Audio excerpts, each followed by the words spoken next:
नमस्कार. कसे आहात? आय होप की तुम्ही सगळे मस्त मजेत आणि आनंदातच असाल. तर नवीन व्हिडिओची छान अशी सुरुवात केलेली आहे मी. तर विषय असा आहे की मी काल परवा व्हिडिओ केला. काल नाही, परवा केला होता मी व्हिडिओ. एक दिवस गॅप होता मध्ये.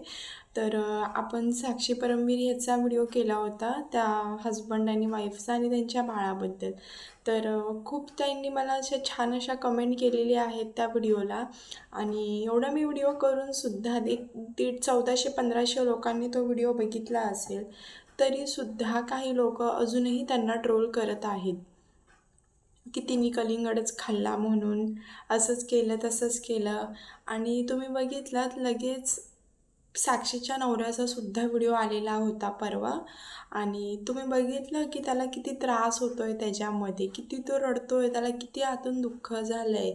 तर कसं आहे, ज्याचं दुखतं ज्याचं जळतं त्यालाच कळत असतं की आपलं काय होतं आहे म्हणून. माझं दुःख तुम्हाला सांगून ते समजणार नाही आहे किंवा तुमचं मला सांगून मला कळणार नाही आहे. असंच सगळ्यांच्या लाईफमध्ये आहे. आणि दुसरी गोष्ट अशी आहे की कसं आहे, आपण जेव्हा एखाद्याला बोट दाखवतो ना, कसं आहे, त्यांना ते मूल जन्माला घालायचं नसलं असतं तर त्यांनी ते घातलंच नसतं, बरोबर आहे की नाही. जेव्हा डॉक्टरांनी तिला 7व्या महिन्यात सांगितलं होतं ना मूल खाली करायला, कसं करेल कुणीही. जर तुम्ही लेडीज असाल, तुम्ही जर का कमेंट करता तर तुम्हीच विचार करा ना, 7व्या महिन्यामध्ये मूल खाली करायला सांगितल्यावर त्या बाळाची किती वाढ झाली असेल. तो पूर्ण रेडी पण झाला असणार. आणि इतका मोठं देह खाली करणं हे सोपं काम नाही आहे. त्या आईला त्रास होणार आहे तो वेगळाच, तिने जी स्वप्न बघितली असतील ती.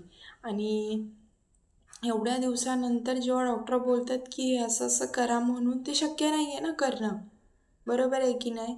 पण तुम्ही का उठसूट त्या साक्षीला परत तिच्या नवऱ्याला का ट्रोल करत असता. आणि आता तर आहे ना, बोलतात ना, मी एक व्ह्यू किंवा बोलतात ना व्ह्यूसाठी व्हिडिओ करत नाही आहे.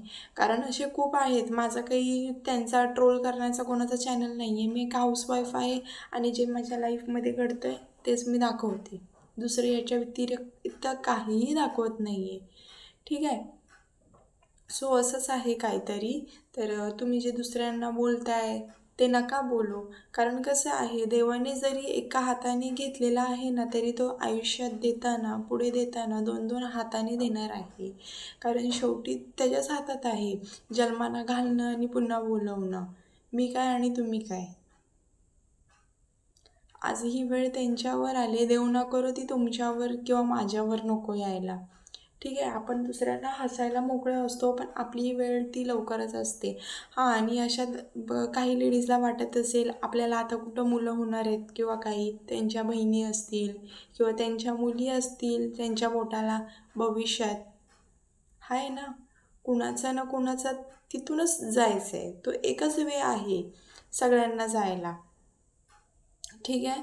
तर असं कुणालाही काहीही बोलू नका. आणि साक्षी तर व्हिडिओमध्ये काही येतच नाही आहे आणि तिच्या नवऱ्याला तर बघितलं आपण, त्याला दुःखच इतकं होतं आहे की त्याला काही शब्दच फुटत नाही आहेत बोलायला.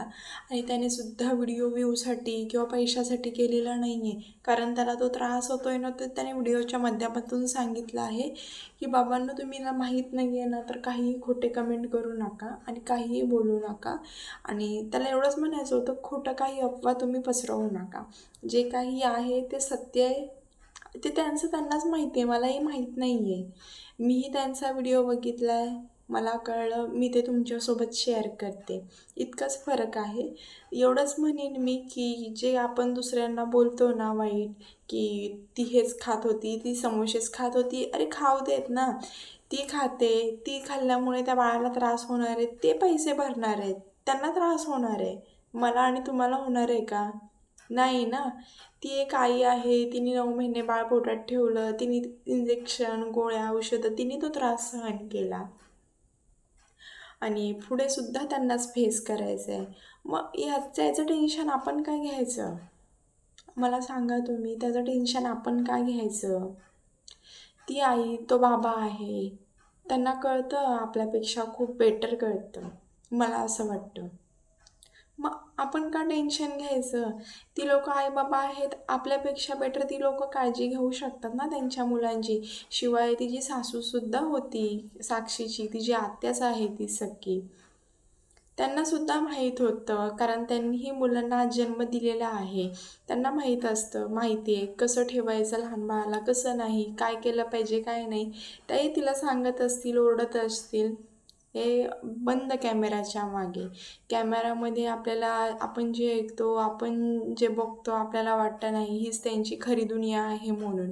आज मी तुमच्यासोबत कॅमेराच्या समोर आहे अशी खुश दिसत असते, तरी तुम्हाला माहिती आहे का माझ्या मागचं दुःख, माझ्या मागची टेन्शन. सो असंच आहे सर्वांच्या लाईफमध्ये, माझ्या काय व्हिडिओ बघणाऱ्याच्या प्रत्येकाच्या लाईफमध्ये. सो जे काही हे चाललं आहे ना, ते लवकरात लवकर थांबवा, जेणेकरून कुणालाही त्रास नको, त्यांनाही नको, कुणालाही नको. कारण कसं आहे, एखादा पुढे जातो ना, तर त्याचे पाय कसे मागे खेचायचे ना, हे आपल्याच लोकांकडून खूप जास्त अनुभवायला भेटतं. याचा खूप चांगला अनुभव आहे मला. एखाद्याचं चांगलं होत असेल ना, तर आपण कसं वाईट करायचं ना, हे पण लोकांकडूनच शिकलं पाहिजे. कसं आहे, तो आता साक्षीचा जो नवरा आहे ना, तो सुद्धा व्ह्यूसाठी वगैरे काहीही करत नाही आहे. कारण जो ती खरी घटना घडलेली आहे, जे घडतंय तो तेच सांगतोय, दुसरं काहीही सांगत नाही आहे. तो सुद्धा व्ह्यूसाठी किंवा पैशासाठी काहीही करत नाही, कारण ऑलरेडी त्याने खूप काही कमावलेलं आहे. बरे पैसा, धन दौलत त्याच्याकडे काही नसेल. तुमच्या माझ्यासारखीच यूट्यूब फॅमिली खूप आहे त्याच्याकडे, खूप आहे. आता त्याला नाही आहे, त्याच्या एका व्हिडिओने त्याचे काही 10-15 हजार सबस्क्राईब नाही वाढणार आहे. सो आपण दुसऱ्याला काय बोलतो आणि काय नाही ह्याची तुम्ही काळजी घ्या आणि मग एखाद्याला बोला. कारण उचलली जीभ टाळ्याला, देवाने आपल्याला तोंड दिलंय म्हणून दुसऱ्याला घाण बोलून किंवा घाण दोष देऊन आपण त्याचा तो वापर केला नाही पाहिजे. कारण आज त्यांच्यावर इतका दुःखाचा डोंगर कोसळलेला आहे ना, आपल्यालाच त्यांना धीर द्यायचा आहे. असं बोलून की तुमचं वय आहे म्हणून गेलेलं नाही आहे, तर तुम्ही उगाच आपलं काहीही बोलता. जे बाळ झालं जाऊन असताना 7-8 दिवस झाले असतील, 5-6 दिवस. जे होणार आहे ते होणार आहे ना, ते तुम्ही आणि मी थांबवू शकत नाही आहे.